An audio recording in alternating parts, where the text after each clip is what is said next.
Hello, friends. I am Chevee. Welcome to my shed. How are you today? How's life in your world? How's things where you are?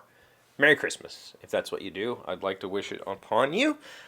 We've talked a lot about my secular, holiday and my non-Christian celebrations over the last week, and I want to continue the discussion because I want to say that while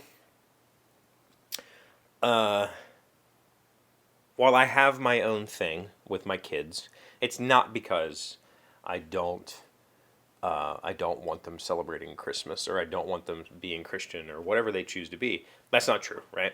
I was raised Christian. I was raised as a Baptist. I was baptized at least once, maybe twice, I think. Went to church on Sundays.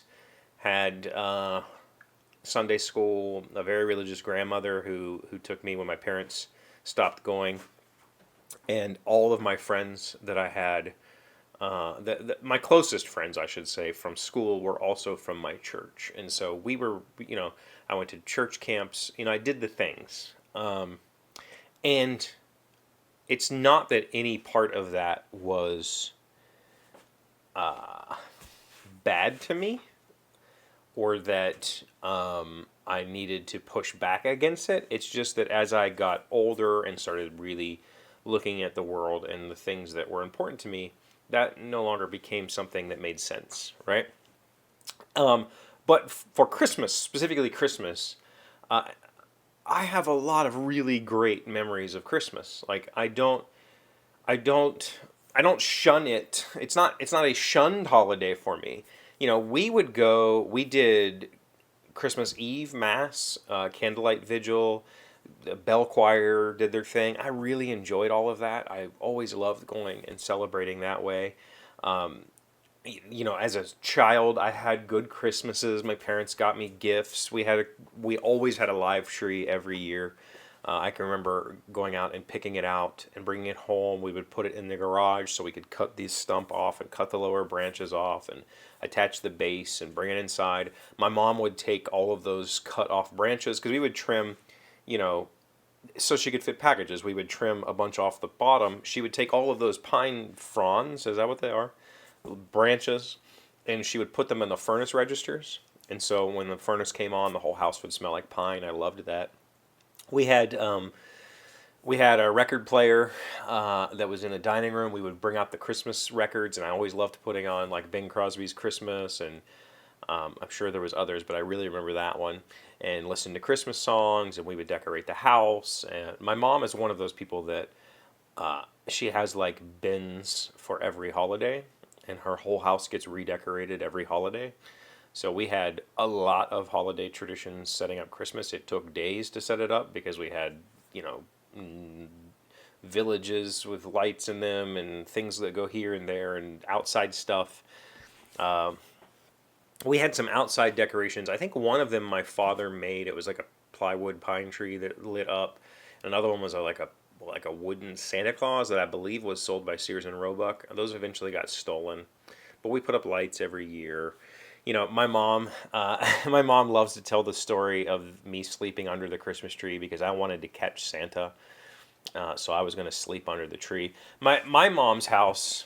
So my kids have always grown up in a house where they didn't. There were no presents visible until Christmas morning. That was how their mom's parents did it, and so that's how she wanted to do it for them. And I said, okay. So we would get all their gifts and hide them, and then Christmas Eve, I would wrap them all and put them under the tree. Um, and so when the kids woke up, there was Christmas trees, well, or Christmas presents. When I was a kid, my mom put stuff under the tree uh, throughout December. There would just be presents appearing under the tree, and then she saved some that were from Santa, and she put those out, Christmas Eve night. And so here I've decided, since we all know that it's junk. I'm not telling my kids lies. I just put them out as they get them. Like this year, I think that 95% of the gifts I gave this year came from Amazon or Etsy, or they came through the mail, and So I would get the mail, I would wrap it, put it under the tree. And that drives my kids nuts because they don't have presents. If you go to their house right now, there's no presents. If you go to their house, at their grandmother's house right now, there's no presents.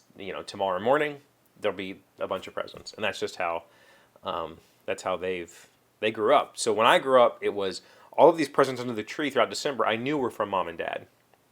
The Santa presents were the ones I wanted to catch, right? So I would sleep under the tree trying to catch them. One year I tried to make like a marble trap, like a Rube Rube Goldberg contraption, Rube Goldberg contraption to try to like set off an alarm and wake me up if Santa showed up. There's a lot of warm, fuzzy feelings that happen around Christmas time. But for me, it was never about, I have a warm feeling for the birthday of Jesus, right? Personally, I don't think Jesus was born in the winter. He was definitely not born anywhere near this day. But that's fine. If that's the church's recognition of celebration and that's what you want to celebrate or that's what you believe in, great. I have absolutely no qualms with that, and I'll have no problem wishing you a Merry Christmas. But for me, I have a lot of warm feelings about love and family and warmth, literally warmth, like, and so Christmas Day would be wake up, open gifts, play with toys for a while. We would usually do that, like, I don't know, between 6 and 8 in the morning, depends on how excited we were. My aunt and uncle would show up sometime in the afternoon, like 1 or 2.